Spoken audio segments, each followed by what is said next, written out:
Bonjour à tous. Voilà, je suis un bonsaïka amateur. Donc moi j'ai eu mes premiers bonsaïs il y a une trentaine d'années, donc à l'époque où il n'y avait pas Internet et où on cultivait dans de la terre de jardin. Aujourd'hui, bon, j'avais laissé tomber un petit peu, puis je repris depuis 4-5 ans le bonsaï. Et donc, j'ai repris ça fois 10 en fait, hein, c'est vraiment une passion. Et, et donc, j'ai aujourd'hui une cinquantaine d'arbres, dont quelques tropicaux.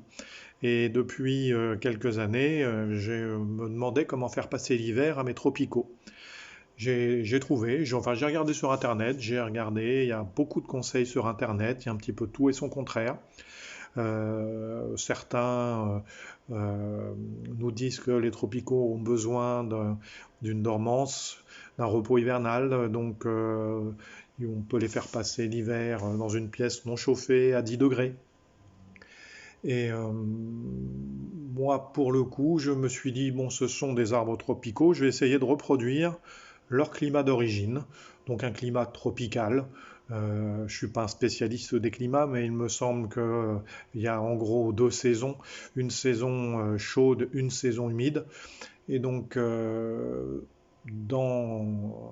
intérieur, j'ai fait l'acquisition de cette petite serre d'intérieur, une petite serre de balcon qu'on trouve partout dans toutes les jardineries. J'ai aussi acheté des lampes de croissance sur Internet, pareil, c'est pas très cher, 30, à peu près 30 euros en fait les lampes de croissance et à peu près 30 euros la serre. Donc voilà, pour 60 euros, je me suis créé ce petit environnement tropical dans ma petite serre et ça fait à peu près 3 ans que j'utilise et les arbres se portent très bien, donc j'ai l'impression qu'ils font leur repos quand ils en ont envie. Je vois bien qu'il y a des moments où il ne se passe rien et ils font leur pouce aussi quand ils en ont envie. Donc cette technique a l'air de fonctionner. Je n'ai pas l'impression que mes arbres s'affaiblissent.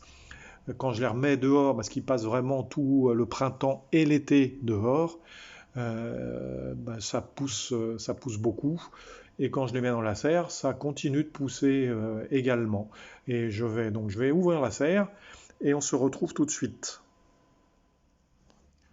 Donc me voici dans la serre avec ici un premier petit ficus. C'est un ficus qui a eu beaucoup de mal l'hiver dernier. Enfin, pas l'hiver dernier, puisque ça fait 3 ans que j'utilise la serre, mais le dernier hiver qu'il a passé en intérieur sans être en serre, donc dans une atmosphère sèche, hein, puisque l'hiver avec le chauffage, on a à peu près 40% d'humidité hein, dans une maison. Donc il avait perdu toutes ses feuilles. Ça, c'est pas bien grave, la perte de feuilles, puisque au printemps, quand on les remet dehors, ça repousse très rapidement. Mais parfois, la perte de toutes les feuilles sur une branche a entraîné aussi, moi, la perte de la branche complètement. Ça, c'est un petit peu plus gênant parce que on essaie de mettre en forme les branches et, euh, et donc la perte de branches, c'est un petit peu dommage. Donc vous voyez qu'ici, je vais essayer de me rapprocher. Voilà, là, les feuilles sont bien vertes. Et il a quelques petites racines aériennes qui poussent également. Celui-ci n'en fait pas beaucoup. Et si je vous montre mon plus gros ficus, ici, donc celui-ci a fait beaucoup de racines aériennes cette année. L'année dernière, il m'en a fait une. Cette année, j'en ai des tonnes. Vous voyez que ça pousse de très haut. Ça pousse.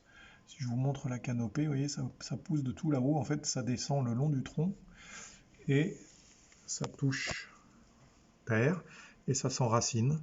Donc j'ai beaucoup de racines aériennes, ce qui me permettra, pour ceux qui aiment les racines aériennes, moi j'adore ça, ben c'est parfait. Vous voyez, pas besoin d'utiliser de paille, ou il y a beaucoup de systèmes hein, pour faire pousser les racines aériennes sur les ficus.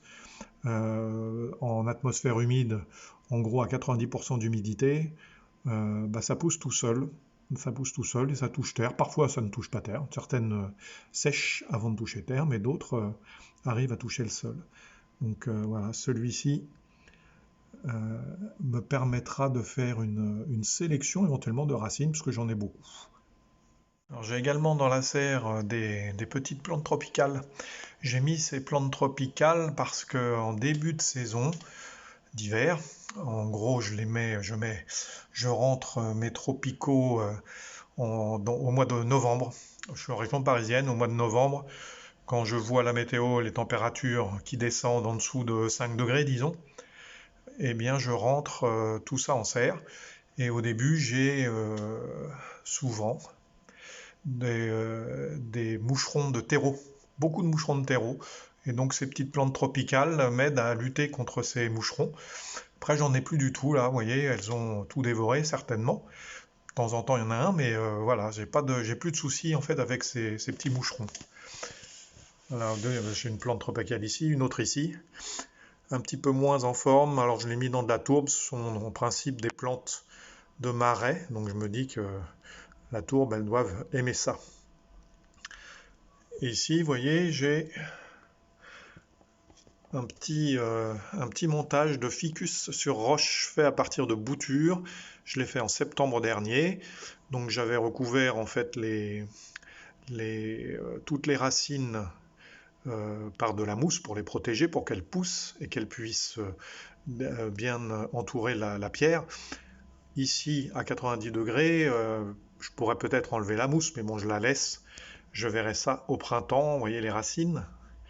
Les racines poussent également sur la mousse. Derrière, j'en ai un autre petit montage sur roche. Pareil, un petit ficus, une petite bouture fait en septembre. Et là, j'ai, même sur cette bouture, des racines aériennes qui se développent. Si vous voyez bien les racines aériennes, mais ça se développe beaucoup. Ici, un petit faux poivrier.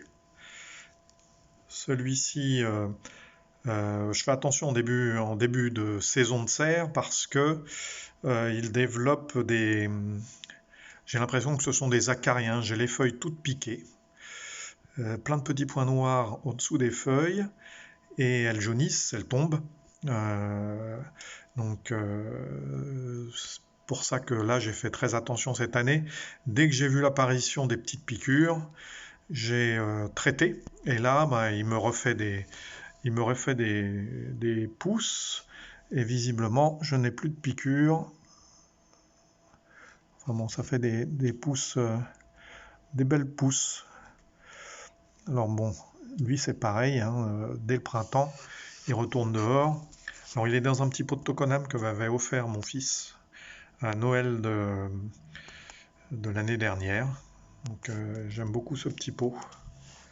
Et dernier étage, j'ai 3 étages dans la serre. Donc encore un petit ficus ici, bien vert.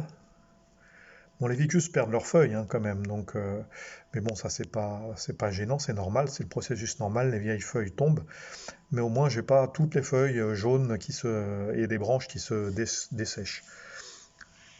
Derrière, j'ai mes boutures de ficus. Alors je bouture comme un fou, j'ai une vingtaine de boutures de ficus, j'ai des genévriers Itoigawa aussi en bouture. Et donc ici, une vingtaine de boutures de ficus, un peu trop peut-être, mais bon, ça me permettra de faire des petits montages aussi sur roche. J'aime bien ça, donc je verrai ça sûrement au printemps prochain.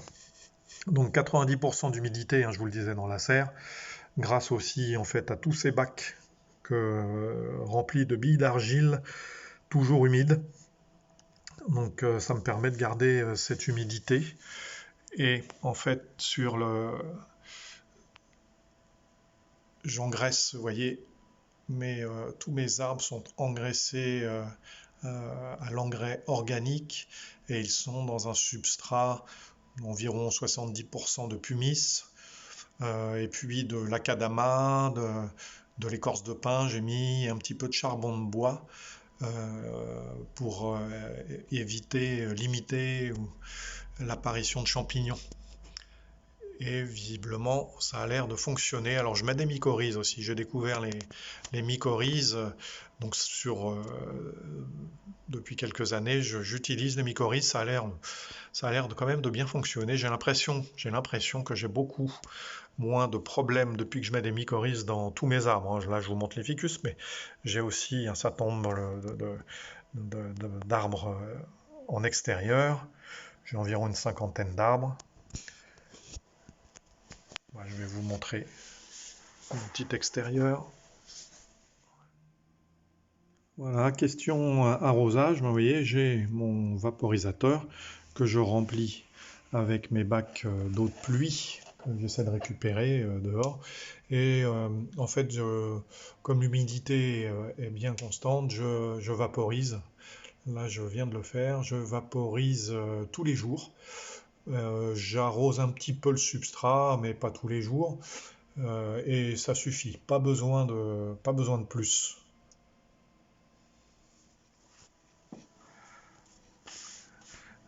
Voilà ma petite collection. Enfin, collection, c'est un bien grand mot. J'ai que des jeunes pousses, j'ai pas de grosses pièces. Mais j'ai un peu beaucoup de variétés. J'ai des pins, des genévriers. J'ai une petite forêt de hêtres ici. J'ai un petit bosquet d'érable. Dans le fond là-bas, encore des pins et érables. J'ai un petit chêne également. Et tout ça en culture. Un orme de Chine, bon, c'est mon plus gros là-bas, ma plus grosse pièce là-bas avec l'orme de Chine. Voilà pour ma petite collection. À bientôt.